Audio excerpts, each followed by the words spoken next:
Welcome back to another episode with us here at the Hub. For episode 2 today, instead of talking about our clients and different topics in health and nutrition, we're going to talk a little bit about ourselves. I think it's important for us to share a little bit about the things that we struggle with, just so it feels like it's relatable and that we know we're normal people as well. So today I'm going to ask and talk with Emma a little bit about a health journey she's been on recently. And she's going to share what it's been like from her point of view, because I think it's something that a lot of people struggle with and maybe don't know how to start, or maybe just don't have the right support system in place for them.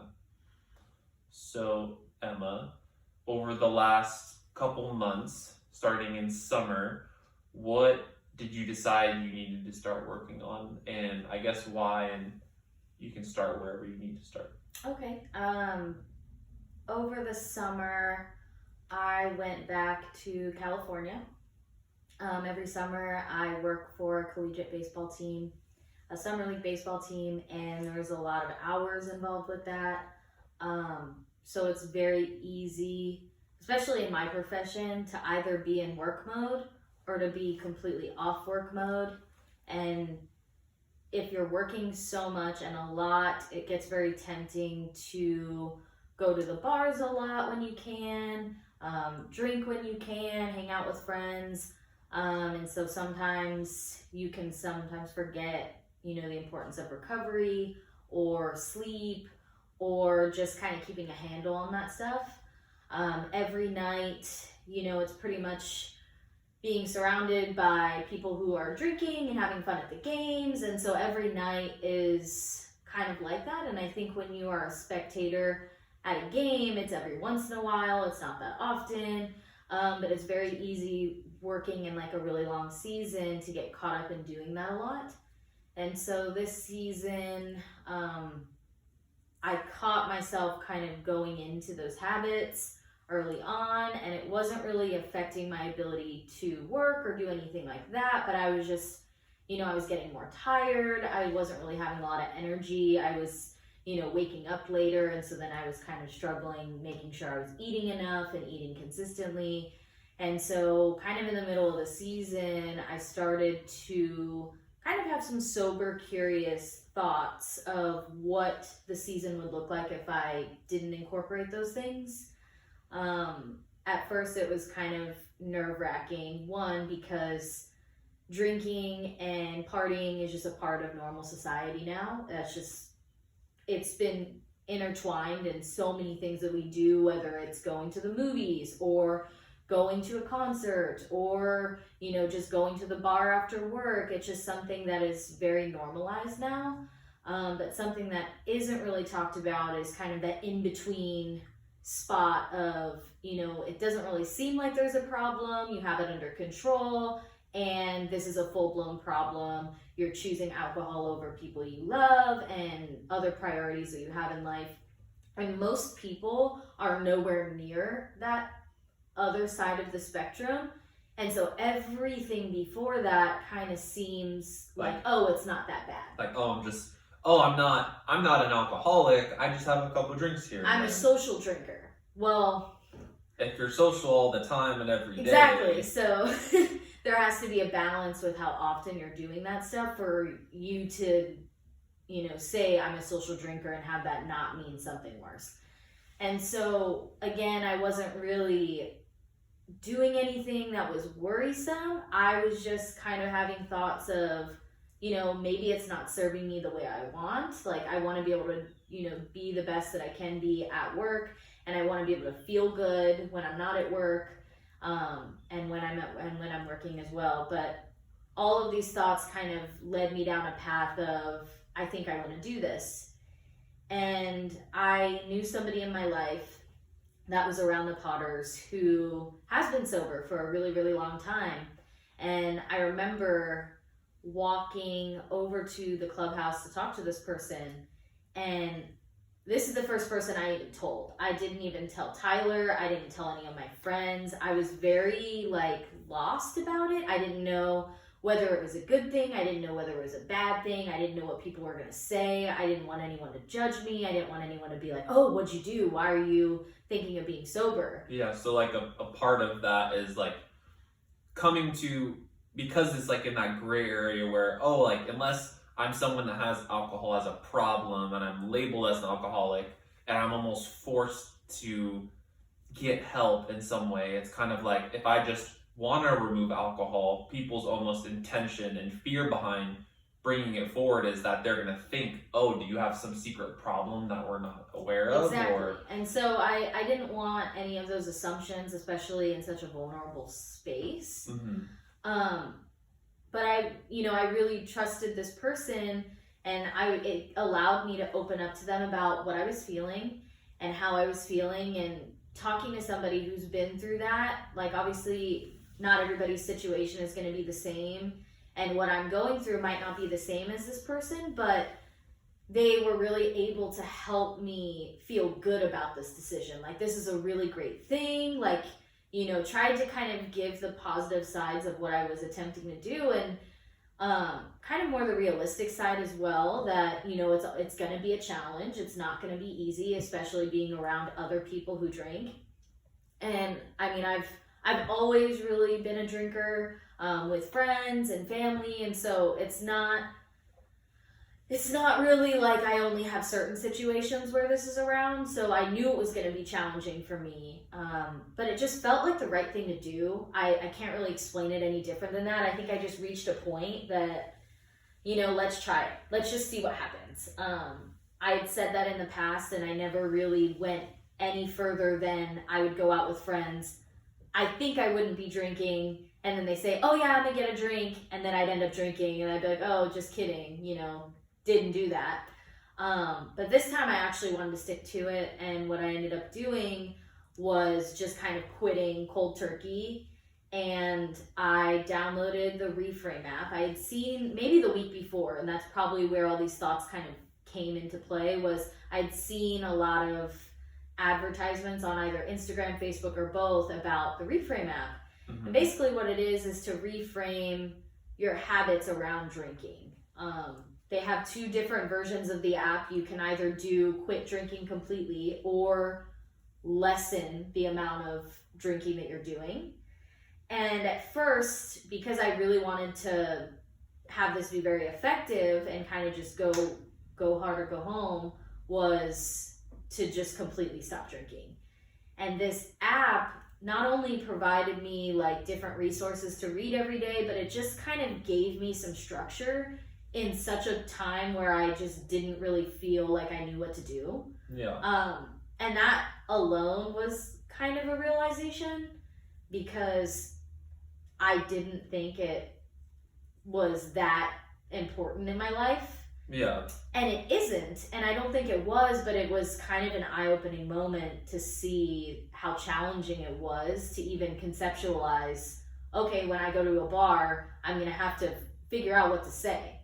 Like, I would have to either say, I would like a water, or I want to order something else. And like, that fear was kind of intense at first, on top of, just symptoms of, I had a little bit of insomnia going on. I think it was a mixture of just kind of thinking so much about everything, and to be honest, just kind of cleaning my system out.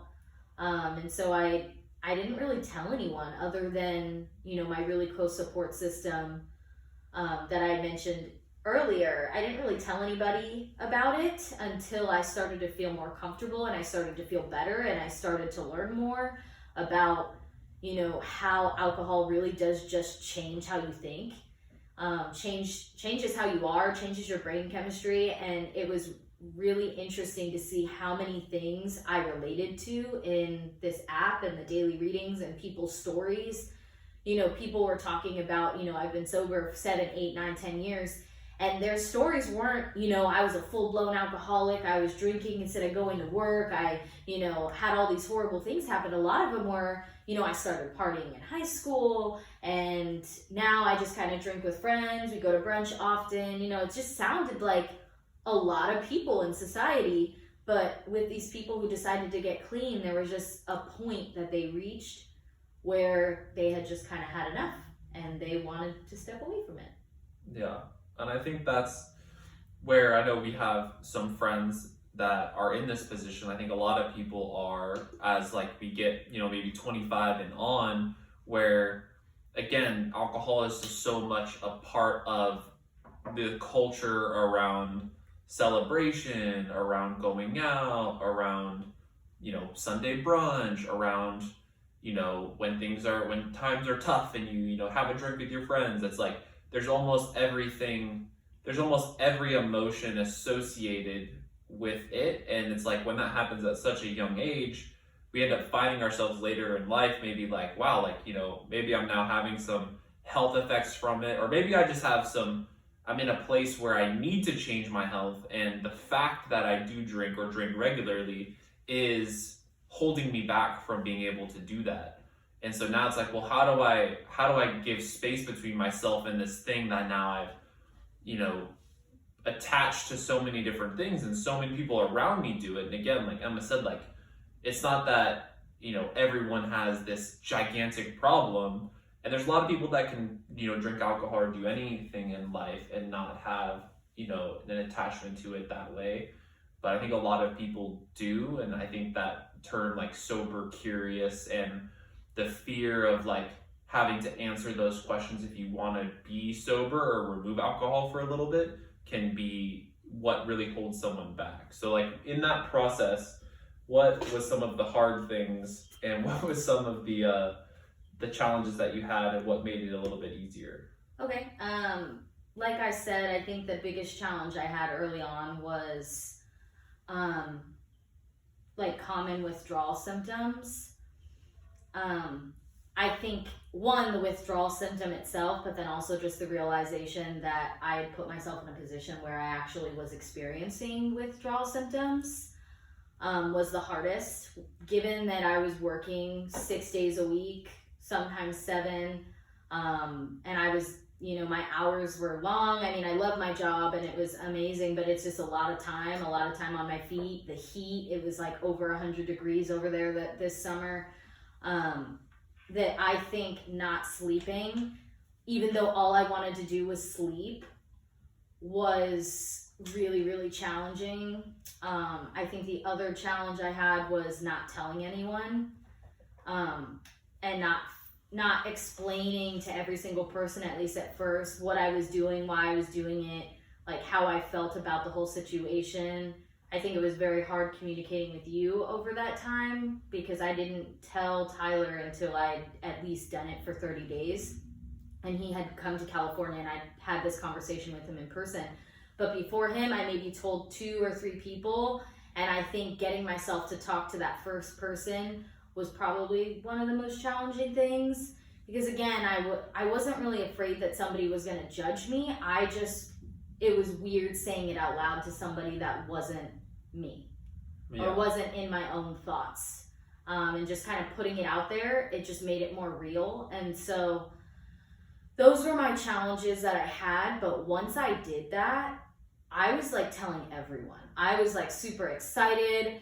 I had, kind of gone gung-ho with like finding mocktail options and different things to have instead of just water. And I joke about it now, but the moment I heard that you could have a non-alcoholic mimosa, it was done. Like, it was game over for me. Like, I love going to brunch with my friends, but I don't want to order a water at brunch when all my friends have these nice, cute little champagne floats. Like, it sounds dumb, but it's the truth. Like, that was what the alcohol was telling me. Every time I thought I wanted to not drink anymore was, oh, well, what are you going to order if you go to brunch? What are you going to order if your friends want to go to a bar?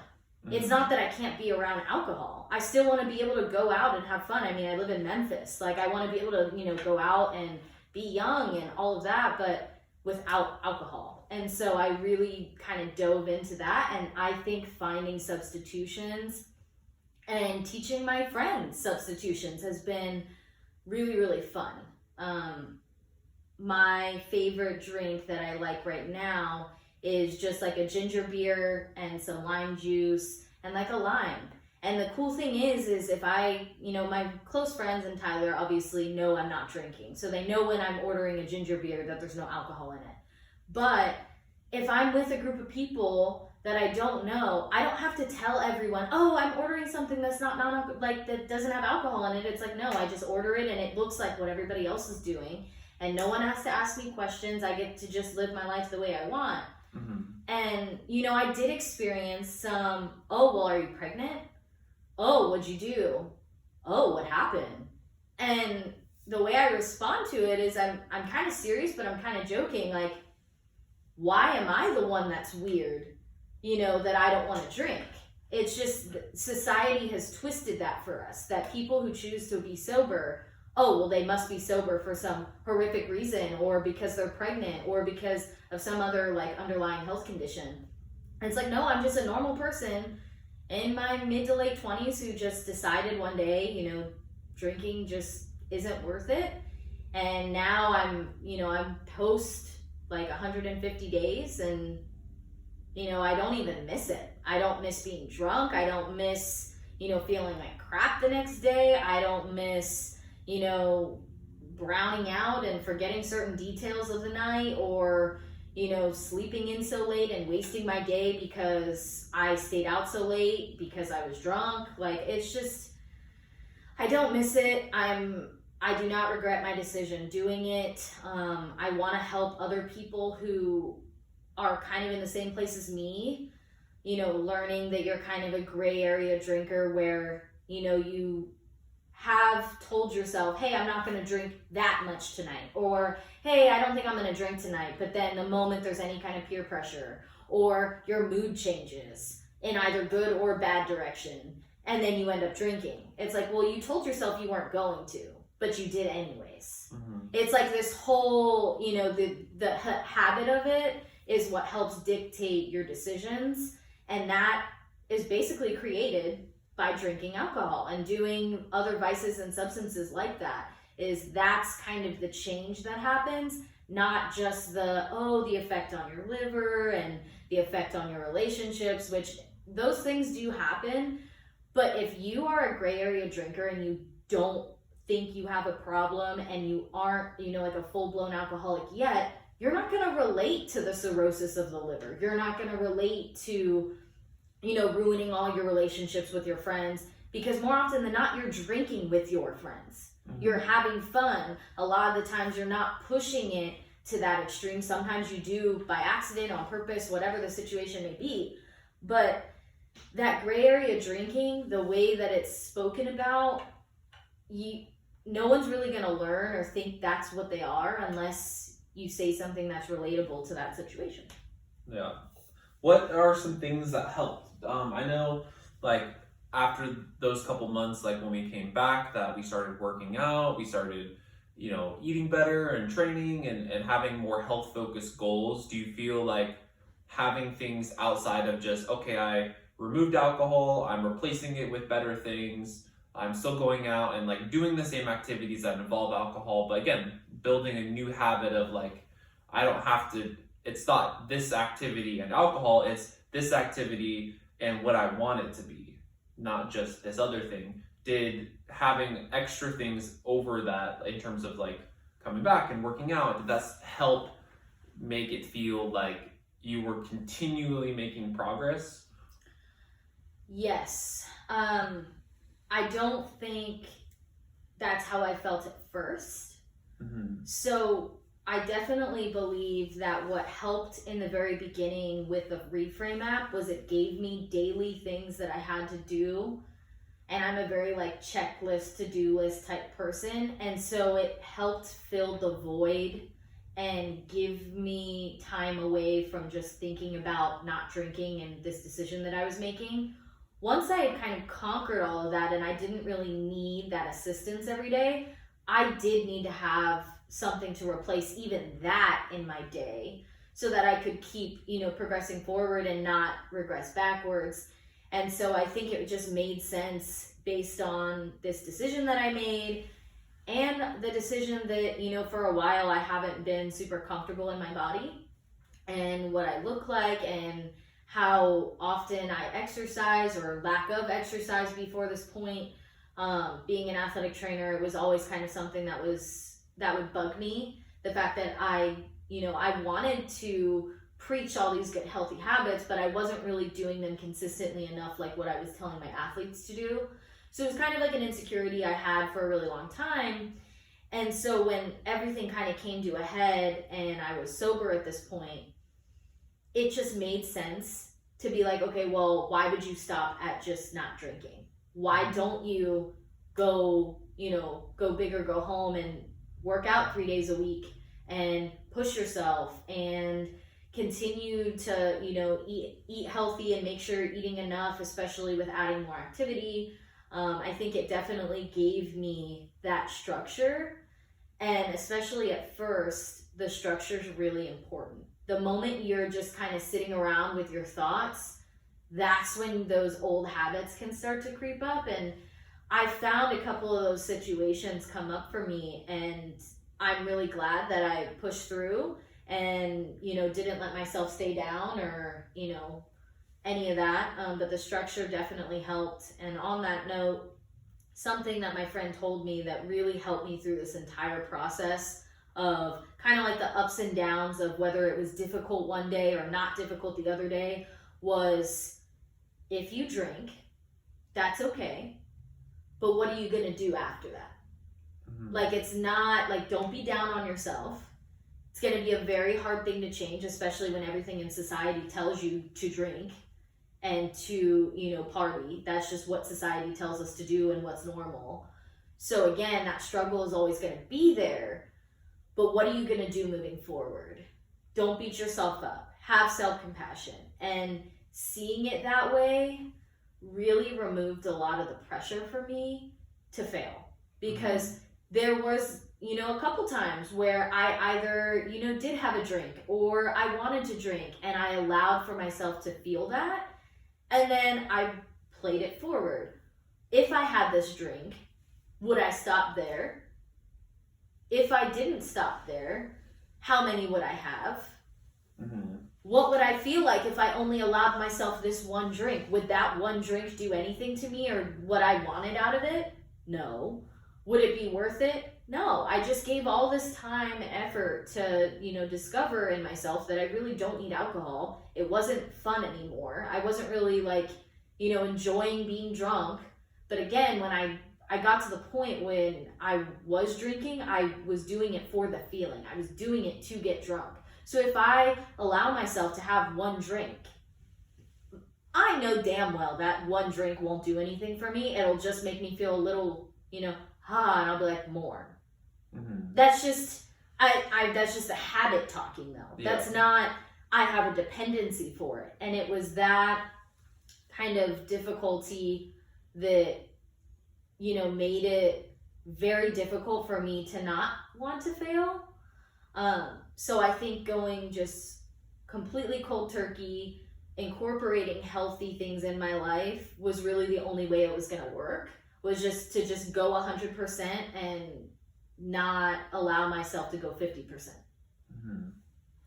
And I think that's huge. Like one thing you said, and this is like, I see it with nutrition habits where someone's trying to replace new things with old, and like a lot of addiction, whether it be something more severe on the side of like drugs or alcohol, but then you have food, you have entertainment, you can have gambling, you can have all the different things someone could be addicted to. And I think it boils down to a lot of the time, not every time, is thinking about how you feel in the moment versus being able to play something out. And it's like you said, that was a big thing. It was like, okay, well, I would allow myself to play it out before I did it. If I have this one drink, what is that going to do? What am I going to feel? Am I going to feel like I have that one drink and I'm going to have another, and then another, and then what happens after that?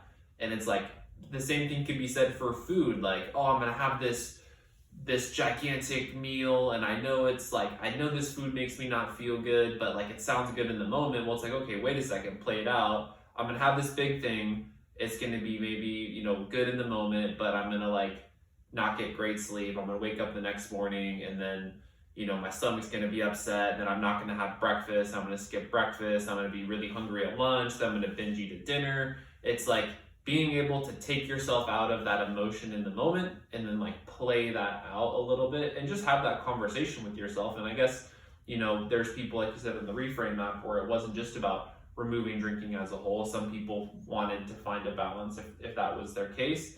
But I think being able to have that conversation with yourself and then be like, oh, like, yeah, I'm gonna play out this conversation and it's okay.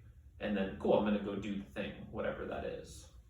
I think another really big component of being able to have the space to have that conversation with yourself, it would have been very challenging, if not impossible, if everyone in my life that I told this to reacted poorly.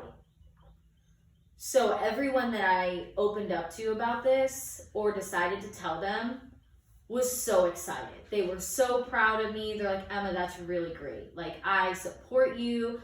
Like, some of them even went as far as, you know, I don't want to drink in front of you. I kind of want to just try this mocktail thing out. Let's go. Like, you know, when we'd have dinner together, we ordered mocktails together. And a lot of them opened up to me about, you know, possibly feeling the same and that they felt the same in the past, but that it was really difficult to stick to when you have significant others, family members, friends who drink a lot and you drink a lot with them. Mm-hmm. So I think that the support system and having people allow you that space and not giving you or not putting pressure on you to feel like you need to drink is really huge too.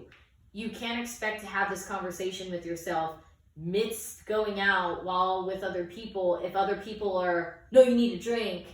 Like, you know, it's just that having that extra pressure is definitely a challenge, and I am very lucky that I didn't have that.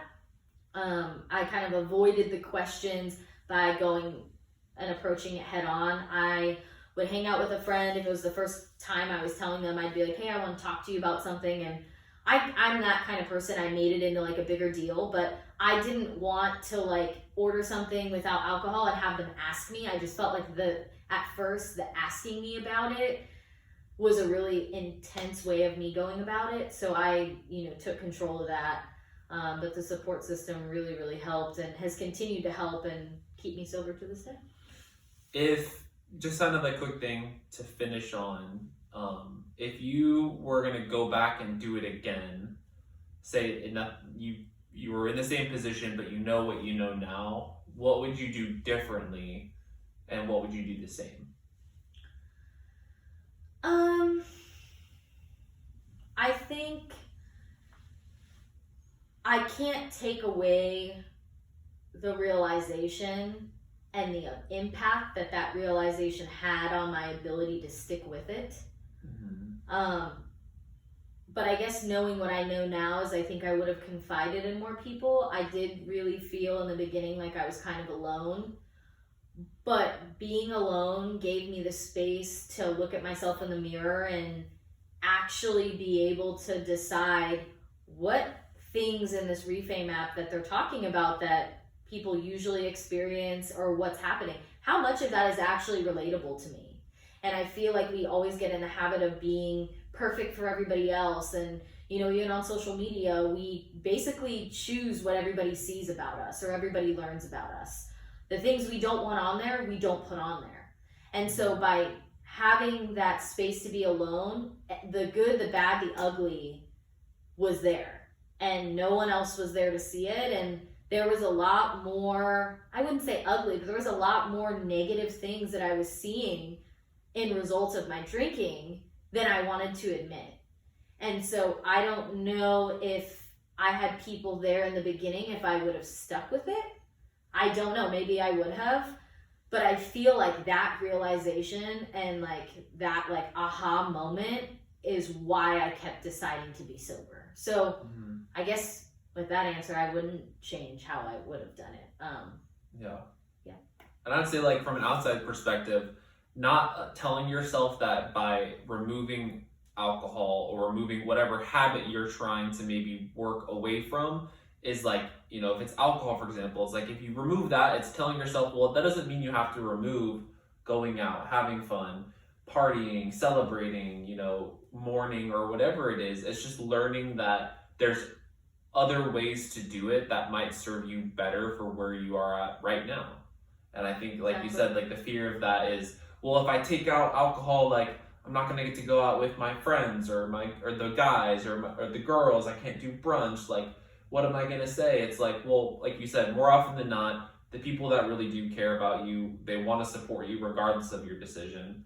And that the second is that those activities you can still do, and you can learn how to replace whatever it is with something else and still enjoy that fun. And I think I would say from like things you've told me, like removing alcohol, which does mess, like you said, with your brain chemistry and stuff, has allowed you maybe to do those fun things and see them in a different light. And after the fact, be like, oh wow, I can do this and experience the same kind of fun with the people around me if that's there, that's not there in the first place. Yeah, I mean, exactly. Like, there is truth to the fact that, you know, when you are clean and sober from alcohol, that you feel things more deeply. And so there were things that, you know, could be minuscule, like, oh, going mini golfing or something like that. For the longest time, you know, we'd go to dinner or something and have a drink or have a couple drinks and we'd go mini golfing. Like, I've done that with my friends multiple times. But it always felt weird if we didn't drink before. After a while, like, it was just like, oh, we're just going to go mini golfing? What are we, 5 years old? And it's the truth.